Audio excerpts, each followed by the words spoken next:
Hello, everybody, and welcome back to the Learning Future podcast. I'm your host, Louka. Today, we're speaking with Kevin Stoller, all the way from Arizona. He is the co-founder and CEO of K12, which is kind of a leading distributor and a bunch of thinkers around learning space solutions and how do we design spaces so that they are really enabling learners to thrive, to learn effectively, and to feel connected. He holds an MBA from the Ohio State University, and he hosts the Better Learning podcast, which bridges entrepreneurship, educational innovation, and spatial design. Kevin, thanks for joining us. Louka, thanks for having me. I love talking to fellow podcasters because I feel like you have so many insights that I want to learn from. So thanks for having me. We were just before we went to recording, of course, Kevin. It was us in some ways sharing our love of this format. And, what a gift it is to be able to speak with wonderful people around the world about the work that's really close to their hearts. My main inquiry, of course, is what's the emerging future of learning and what do we need to pay attention to? And I start with this question, which is what's something that you are learning right now that's kind of forefront of your mind? Yeah, right now, my big question that I'm trying to answer is very similar to yours of like, what is required right now at the age 18? What do we as parents, as members of society, what would we like the kids that are becoming adults to be like? What is the most important thing? And that question is really driving a lot of the work, and it's ventured into a variety of different topics that I'm working on right now. But it's really driven right back to that question that I just don't think is touched on enough or talked about enough because we kind of all stay in our silos of the spaces of education that we're all a part of. Tell us about the big idea, Kevin. Like in the inquiry, because of course there is no simple solution perhaps to that question.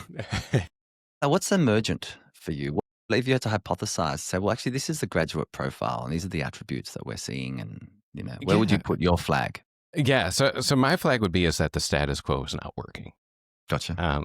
I think just starting with that and recognizing that if we're trying to protect the existing system, we're probably on the wrong side of this right now. And I come from this, like not from the education world. I was one of the kids that did not really like school, but I learned how to get through it, and then I came into kind of later in my career, started working with schools. And I always say, like, to me, it all started with Michael Jordan, basketball player. Okay. I grew up in Chicago. That was that was my childhood, was sports, pop culture, of like seeing like how much like leadership can really drive culture, and really the entertainment world. So I went into like my career thinking I want to tell stories. I want to produce a sports documentaries. That's really what I wanted to do, and I had an opportunity to do one on Michael Jordan when I was in college. Wow. And I learned a lot from that process, and from that I ventured into totally different worlds. But when I came back and landed back into education, I started walking through schools. And it was exactly the same as it was when I had gone to school 20 years ago. And I was watching kids do the same exact things, like just that whole picture of Ferris Bueller and, kids being completely disengaged with a teacher lecturing was still the predominant view of all these schools that I was walking through in the United States. And then I really had a turning point. But I am curious, I mean, from your point of view, because you have this a lot too, like what's your viewpoint right now? Like, you've been talking to a lot of people. What are you seeing if you would have, if you were going to put that question back to yourself? You are a podcaster, Kevin. I love it. We're gonna have a good time. I'll be pithy if I can. Pithy but heartfelt. For me, the adjacent possible is what I'm interested in as well, which is kind of what's the emerging system that is there are pockets of, but isn't yet fully established. And for me, it's a more fully human education that isn't just based on academics. But within that too, it's expanding from the focus on expertise to expertise and creative transfer. And I'm kind of paraphrasing a little bit some fantastic theorists and academics that I like to follow and their research. But I think what we fail to do still well is really give young people authentic experiences that help them make better choices across their lives. Why? Because, case in point, if I set an assignment and I'm the only person seeing that assignment as the teacher, the classroom teacher, and I'm marking it, first of all, I'm overworked. I'm working too hard, as many teachers are. But it's also like a lost opportunity, to your point. And so this whole idea that, okay, expertise matters, I think we're seeing that, particularly with the rise of generative AI, be challenged. It's not what you know, it's what you do with what you know, increasingly. And so that I think is the interesting challenge for schools. And I think we're seeing it in the engagement slash disengagement crisis that we have at the moment. The data is not good when you look at how many students are opting out. Yeah.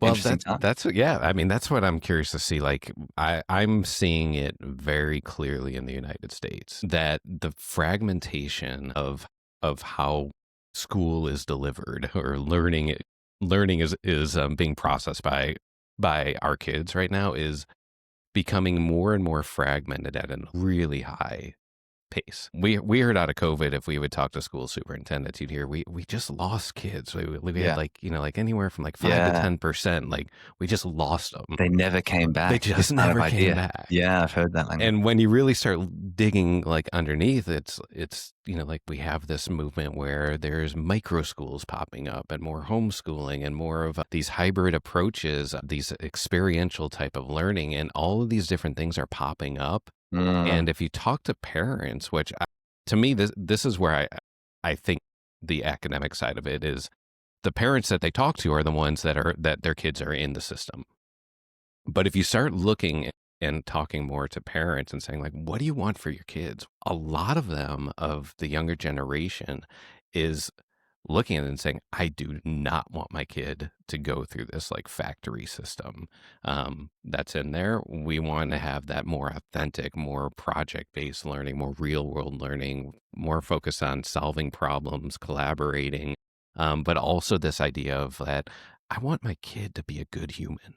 Like, and if so, I think it's really interesting the language that I hear differently based on who I talk to and where they spend their time. Is if you talk to someone in like the very like traditional like school system, they'll say, "Oh, that's social emotional learning." But if you talk to anyone outside of that, they just talk about being good humans in there, and they don't put kind of this label and say we have to have a program around this. It's more this authentic idea of just focusing on the students and the kids and focusing how do you help a kid become a good adult in there. And like we've adopted this phrase in our company, this radically student centered, that we splash all over the place. It's like, again, in the US, we've gotten to this world where the term radical is typically considered to the left or to the right, and it's got a political annotation to it.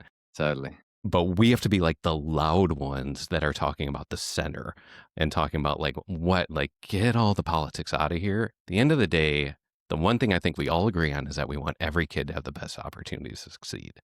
And I think that's a recognition that we're going to see more fragmentation, and the system is not going to look like the way it has worked for the last 150 years. And that to me is kind of like what I keep digging into and exploring and trying to find out like what does that look like? Because I don't think our public systems in the US, like the traditional public systems, I don't think we are going to a point where they are going to get more students. I think it's just only going to continue where they lose students to these other options that are out there. Yeah, there's such an interesting, if we even zoom out to kind of the nation state level, Kevin, and you look at the geopolitically, education is kind of the prerequisite for a successfully functioning economy, society. It's the most important thing. And I think we're still caught in, again, I'll speak from the US perspective, we're still caught up in the politics, but the parents are actually making these decisions right now that I don't think there's full awareness coming from that. I mean, in Australia, do you see these dynamics working similar, or is this like a distinctly unique US thing? It's I don't think I think it's a uniquely kind of Western. Okay. And I think there's a lot of interesting conversation at the moment about the decline of the West and the rise of the majority world, the global South. And we've seen these trends coming for a long period of time.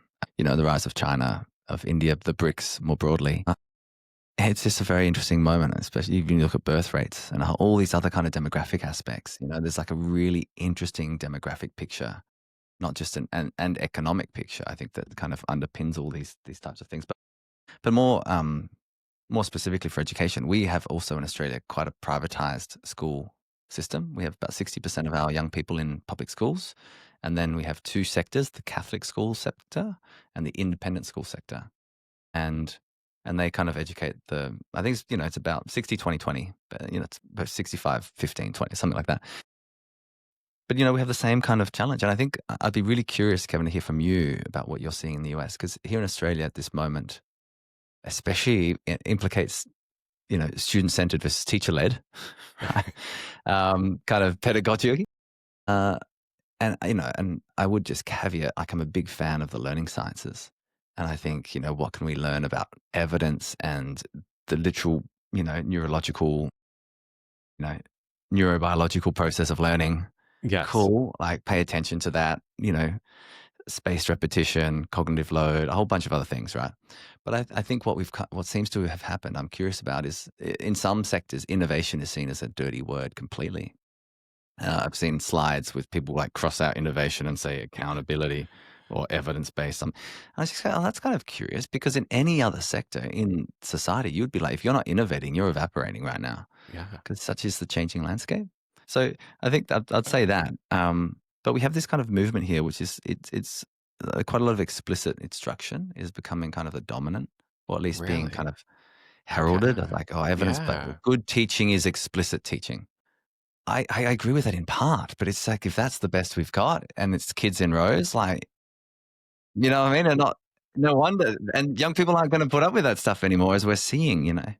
What's your Man, assessment? I love that you bring this up without me bringing it up, because this is one of the where I feel like I can clash with some of my guests in here that are in the system. I very much appreciate the desire for evidence based, and I too want to see the evidence on there. If I can wave a magic wand and say, like, what is the best way for learning to happen, I would love to get that answer. But my stance is always is that we know exactly what the results are with the current system.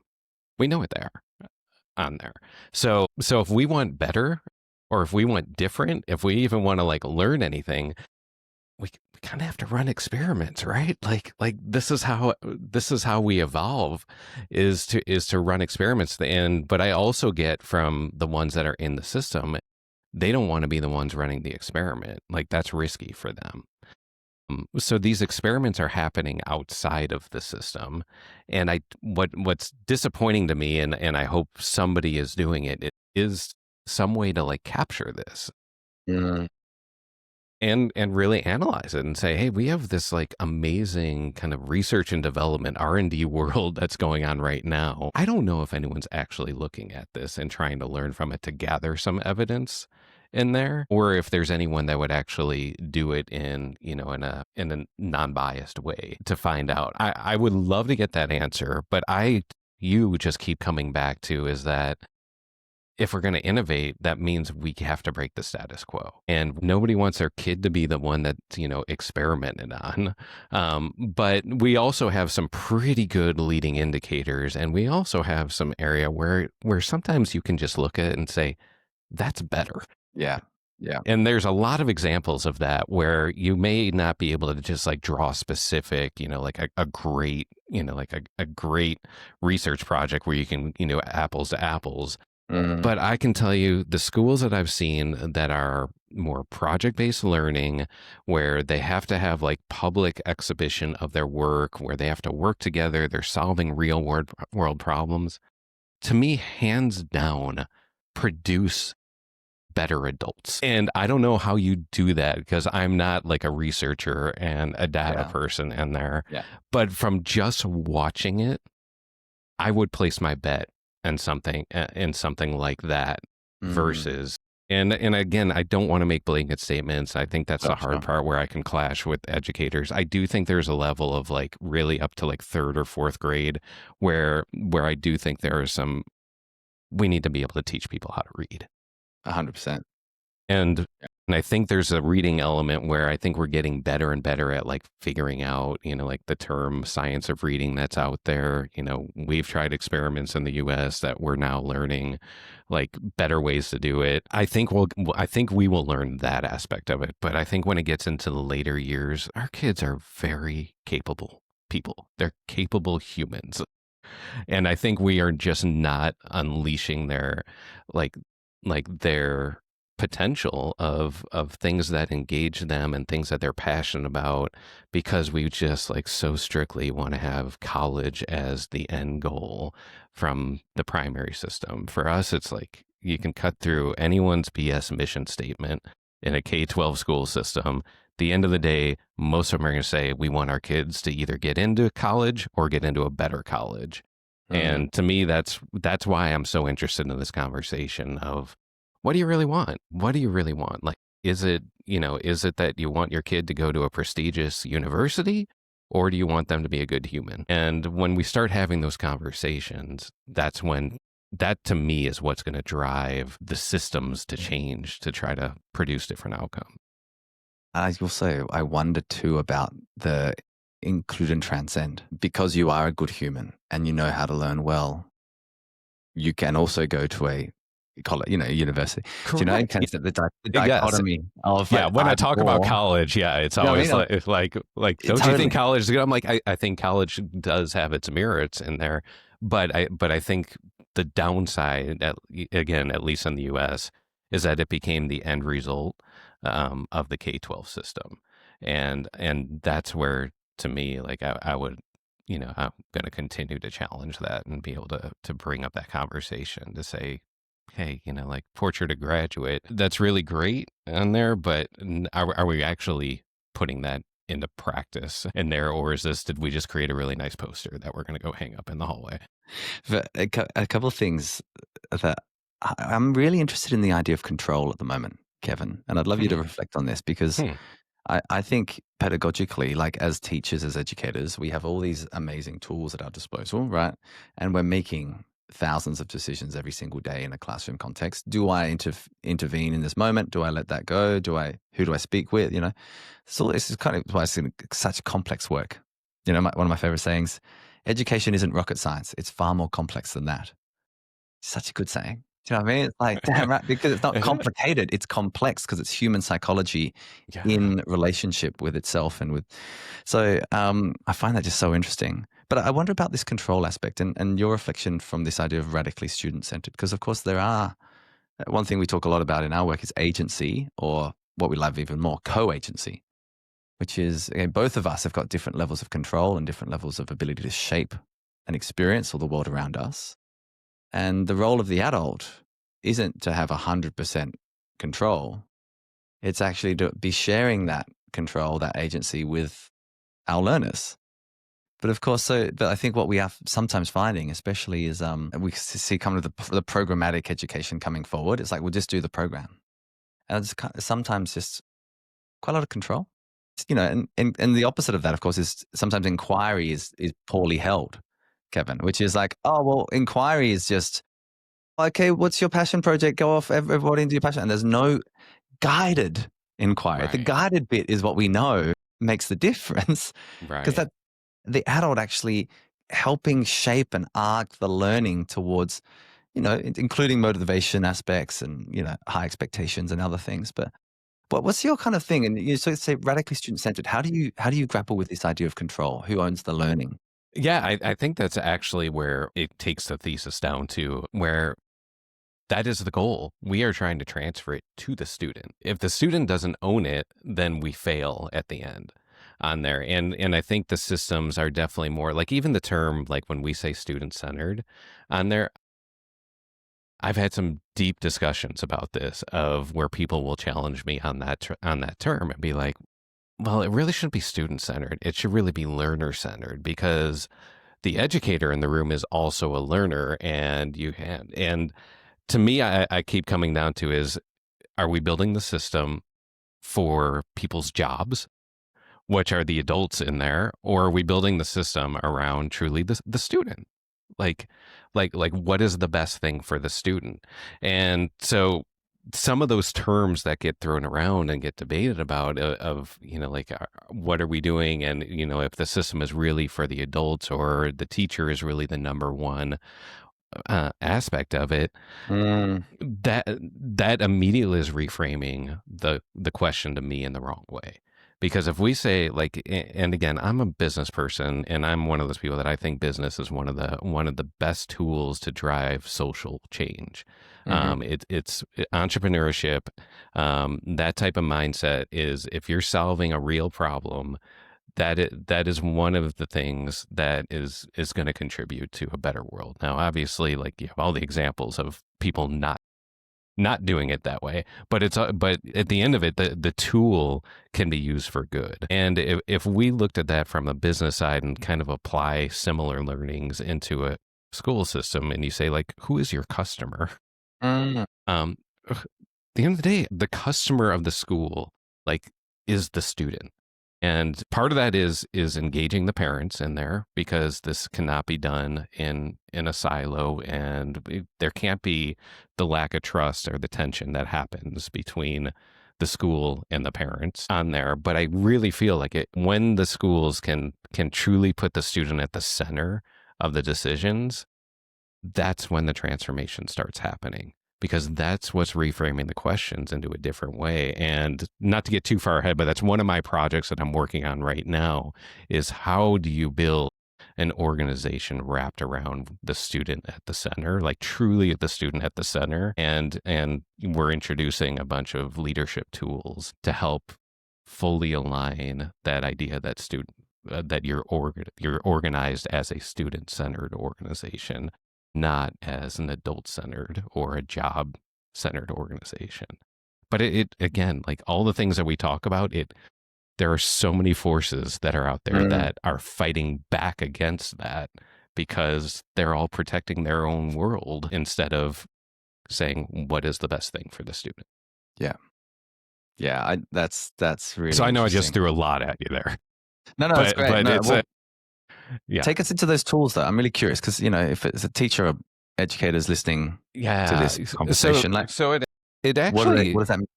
yeah. So it actually, one of the tools we do talk about, like this idea of, if the student is at the center, who supports the student? And there's the front line. That's where the educators are. That's where the educators, any of the specialists, anyone that's actually interacting on a daily basis with there. And then when you go out there, then you have your site level leadership. And if it's, like a one school system, it kind of ends there. You may have like a board or something that's supporting outside that, but you basically start having rings around the student, and everyone's measurements of success should be tied back to that student, and looking at more of like a leading indicator of like, what are the most important things. And back to your point of, this is a co-authorship. Obviously, like when they're younger, there's not as much co-authorship, but as they get older, the whole idea is that you are now transferring more and more of that ownership and that accountability off to the student, and then the teachers are more there to support them. And to your point, it's like the adults are there to be the guides. They are there to be the guides, but it does start with what we ask them to do. Is we ask the school system or the school leader we're talking to, with, bring your org chart. And if you look at their org chart, you see the exact opposite. You see school leader at the top, maybe you have a board, then you have school superintendent, and then you have kind of this district level, then you have this, then you have your teachers down at the bottom, and then most of the time the students don't even make that list. But if you reframe it and you start saying the students at the middle, how do you now do the support beyond there? And it really reframes the discussion to say, there's no way that student can grow if these other circles around them are not growing as well. Beautiful. So that's the first tool that we start talking through in there. And it leads into who's accountable. We call them the vitals. So everyone should have some like very lead indicator vitals that they are responsible for. I love that. On there. And yeah. It was going to be my question, Kevin. Tell us in this, because lead indicators, lag indicators might be new language for some of the listeners. Tell us about these lead indicators, why they matter, and as you call them, the vitals. Like what questions are you asking of the young people, of the adults? Yeah. So what we're looking at, and again, this is a collaboration. There's no standard template in here. This is the Gotcha. discussion that each school has to have for themselves. But when we've had these discussions, the vitals can range from a variety of things. Like we know, like it may be as simple as like the teacher is responsible to make sure that that the student is there on time. So we know if attendance isn't there, well, then that's one of those lead indicators that their performance probably is going to be there. And if you find out really early that there's a slip, like all of a sudden this week we had, only 80% of kids were there on time, that helps you try to identify those issues very early on of like, well, is it something about transportation? Is it something about miscommunication? What really was it that was preventing them to do that on there, and being able to address those things early before you get to the end of the year and say, okay, these are our test scores, our standardized test scores. They went up or they went down, but either way, those kids are going to move on. And we didn't do that. So there is a lot of work that goes into trying to figure out what are those lead indicators, and to the point that the students are going to own them too. What are the students responsible for? They should immediately know what are the most important things that they are accountable for.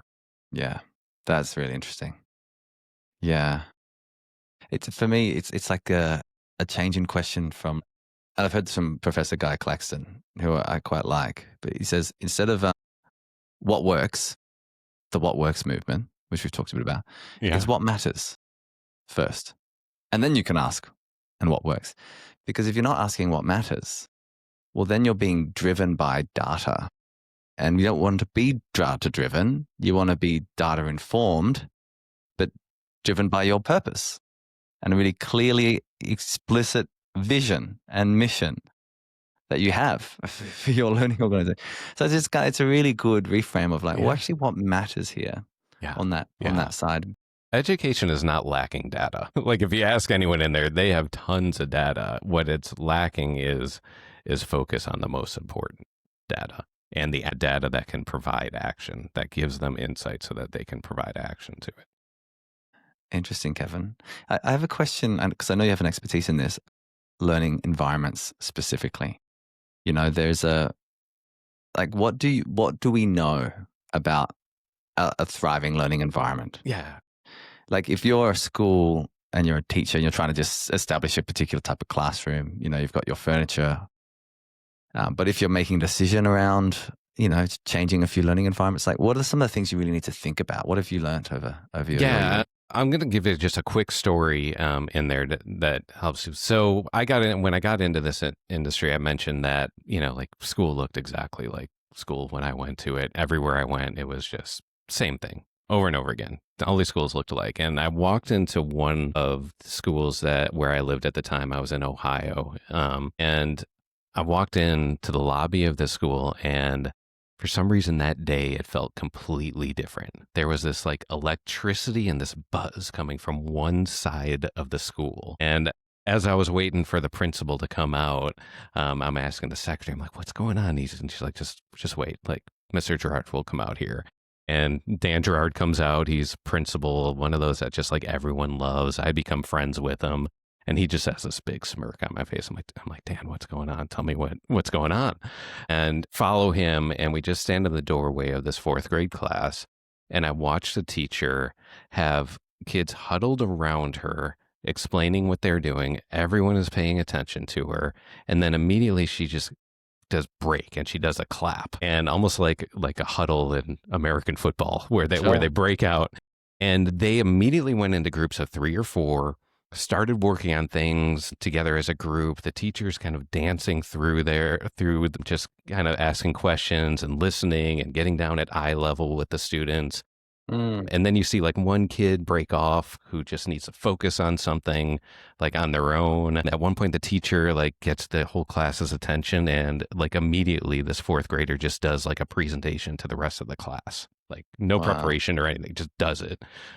They go back into the groups, and then by the end of that session, she gets them back into this huddle and does a recap on that. And I'm like, whoa, this is very different than everything else I had seen. And all that changed in there was the furniture. That was it.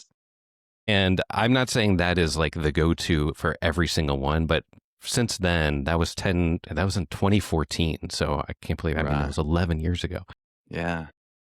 To us, it's always a conversation of, do you want to have rigid options where you do not have the option to move things around and provide instruction in a different way, where you only can have it where it's teacher led direct instruction, or do you want to give options on there? And to me, almost every time when we have this, it comes back, we want to have options. And some people will fight it and be like, well, what about like reading? It's better to have, and I'm like, yes, it'd be great. She could have lined them up in straight rows for that. But she also had the option to do exactly what she did in there. Mm, So that is what we see predominantly. It is around the idea that you can rearrange things very quickly mm, based on whatever the topic is. So that's really been kind of the driving force that we have, and we always say like it's got to start with collaboration. This is very much a culture change. If a teacher is only used to one way to teach their students, they are really going to struggle if they are not on board or part of this discussion early on before we design and implement these solutions. yeah. Yeah. Beautiful example. I can really visualize the difference between that. And you're so right when you think about what's at the disposal of an educator. Yeah. It's the fastest way to drive culture change. Like that's what I 100%. just keep coming back to is I somehow landed like in this industry and, without intent, but it is the fastest thing to culture change by changing the spaces. We can talk about all you want, but if we are going to put teachers right back into the spaces that they've been teaching in for the last 20 years and don't allow them to change it, we are not going to see any changes in the output. Beautifully put, Kevin. I've got two final questions for you. The Yeah. first is a speculative question. If you and I were chatting again in 10 years' time, let's say, we've covered a little bit of ground today. What's the vision that you're kind of really fighting for? Like, what would you love to now be real Yeah. in the world of education? I hope we have that magic wand answer of where we do start seeing data and we do start seeing the output Mm, of what are the best ways, like what can we learn as a society because we have so many different experiments going on. Is there ultimately a better way, or is it just that fragmentation is the way? Like mm, having a lot of different options at the disposal for parents to choose. I will say right now, parents are looking for direction from the schools. They feel like the schools don't have the answer, so they're defaulting to what do I think is best. And I hope in 10 years we don't miss out on that opportunity to learn from all these different things that are popping up to find out, man, if we are going to craft like the best experience, the best framework from going from age 0 to age 18, so that we have a society that is just like engaged, motivated, like problem solvers, mm, good humans, like I hope, in my idealistic world that we have learned those things, that we get better, and maybe AI becomes one of those tools that helps us accelerate, because to me it's like the problem of our generation that we need to solve mm, is we've had a system based on the industrial age that, like I feel like we've all had these discussions about it was built, for what we needed 150 years ago, but it's not what we need right now. mm, And I don't know what the answers are, but I hope we are doing enough things and we're collecting enough information so that in 10 years we do have a better idea of what does this look like. How about you? I want to hear like what you have so many good discussions on yours. Like I don't want to miss out on my opportunity to learn from you.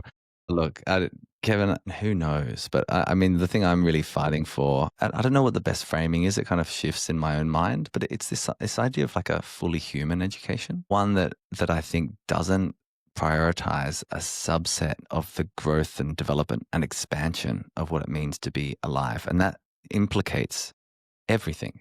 And this idea of including and transcending is a phrase that I'm using all the time at the moment. You include and transcend. Otherwise, we get stuck in dichotomous conversation forever. Is it this or that, rather than it was both of these in a nuanced understanding? So my hope is that in 2035, we have young people that are really discerning. They are agentic. They have a strong sense of social connection, and they are exploring purposefully in the world to create value.